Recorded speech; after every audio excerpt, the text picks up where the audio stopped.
인간은 미숙아로 태어나 자신을 돌보는 타인이 자신에게서 욕망하는 것을 행하려고 한다. 그런데 시간이 흘러 나이를 먹어갈수록 인간은 타인의 욕망을 욕망한다는 사실을 쉽게 망각하게 된다. 그래서 자신이 선호하는 대상은 자신의 욕망이라고 믿게 된다. 하지만 자신의 욕망을 응시하려면 타인의 욕망을 욕망해왔던 과거를 돌아봐야 한다. 아빠와 아들이 있다. 아빠는 내가 사진 찍는 것을 좋아하고 나는 아빠가 나에게 바라는 것을 행하려고 한다. 아빠의 욕망을 욕망하며 아빠에게 인정받는 것. 시간이 흘러도 이것을 자신의 욕망으로 믿고 산다면 아무런 문제가 없다고 생각할 수 있다. 하지만 문제는 발생한다. 아빠와 심각한 갈등이 발생하게 될 때 아빠의 욕망을 욕망해왔다는 것을 발견하게 되고 아빠의 욕망을 수용하느라 억압되었던 자신의 욕망이 나타나는 경우가 발생한다. 그렇다면 자신의 욕망은 어떻게 나타날 수 있을까? 흔한 부모와 자식 간의 갈등을 알아보자. 부모가 아이에게 좋은 성적을 원하고 아이가 부모의 욕망을 수용해 좋은 성적을 받아왔지만 칭찬과 격려가 아닌 꾸중을 듣게 될 때 아이는 혼란에 빠진다. 이제 아이는 부모의 욕망을 욕망하기를 멈추고 오히려 자신의 욕망을 발견하게 된다. 바로 부모의 욕망을 부정하는 방법이다. 좋은 성적을 원하는 부모의 욕망을 부정함으로써 자신의 욕망을 욕망하는 것이다. 부모와 자식 간의 갈등은 이러한 균열 속에서 자연스럽게 발생하며 자식이 주체를 형성해 나가는 과정이 된다. 엄마는 아이가 해서는 안 될 것을 하지 않기를 욕망하고 해야 할 것을 하기를 욕망한다. 그리고 아이는 어머니의 욕망을 수용하거나 저항할 수 있다.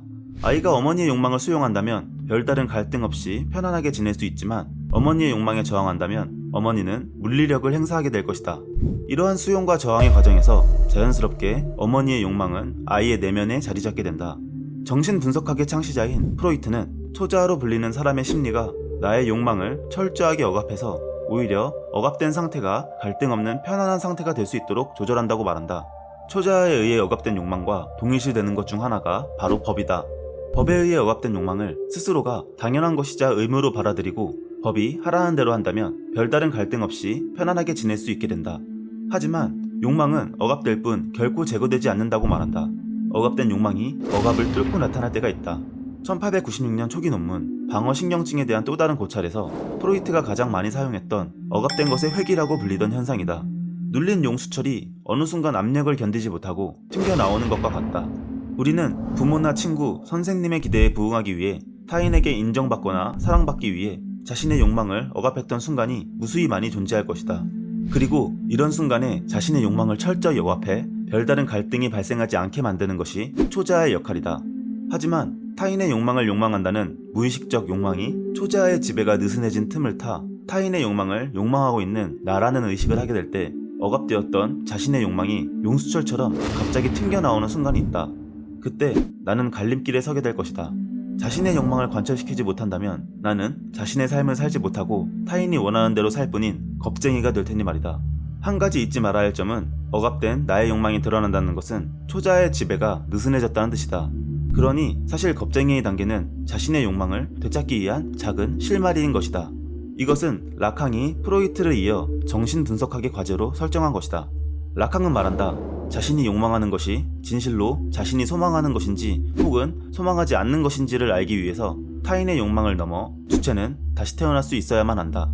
태어날 때부터 우리는 타인의 욕망을 욕망하게 된다. 나이가 들어 이러한 사실을 알게 되었을 때 너무 오랜 시간 동안 타인의 욕망을 욕망해왔던 삶의 연속이었다. 삶 곳곳에 짙게 칠해진 타인의 욕망을 걷어내고 자신의 욕망을 찾을 수 있을까? 라캉의 욕망은 인간이 태어날 때부터 죽을 때까지 가치관 형성에 핵심적인 역할을 수행한다는 점을 밝혔다.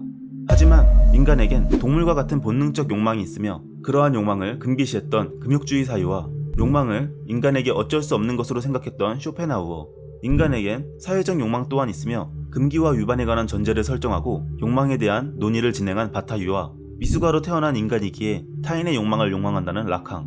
네 가지 사유의 공통점은 욕망은 결핍과 결여에서 충족을 지향하는 상태로 전제된다는 것이다. 즉, 인간이 무언가 결핍 결여되었다는 존재라는 부정적 이미지가 존재한다는 것이다. 배가 고프면 식욕을 느끼고 졸리면 자고 싶다. 예쁜 옷을 보면 사고 싶고 새로 나온 핸드폰을 보면 바꾸고 싶다.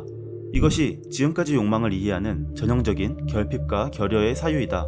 하지만 결핍과 결여를 전제한 욕망에 따르면 결핍이 충족되면 욕망은 발생할 이유가 없게 된다. 욕망은 결핍의 상태에서 충족을 지향하는 일시적인 작용으로 이해될 뿐이다.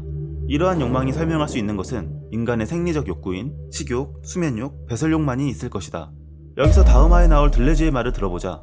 욕망은 새로운 관계를 만들려는 충만한 힘이다. 놀랍게도 들레즈는 결핍과 결여의 사유로 욕망을 이해하지 않았다. 그는 인간의 욕망을 긍정하며 대다수의 사람들에게 자리 잡은 욕망의 부정적 이미지를 깨트릴 수 있는 혁명적인 사유를 전개한다.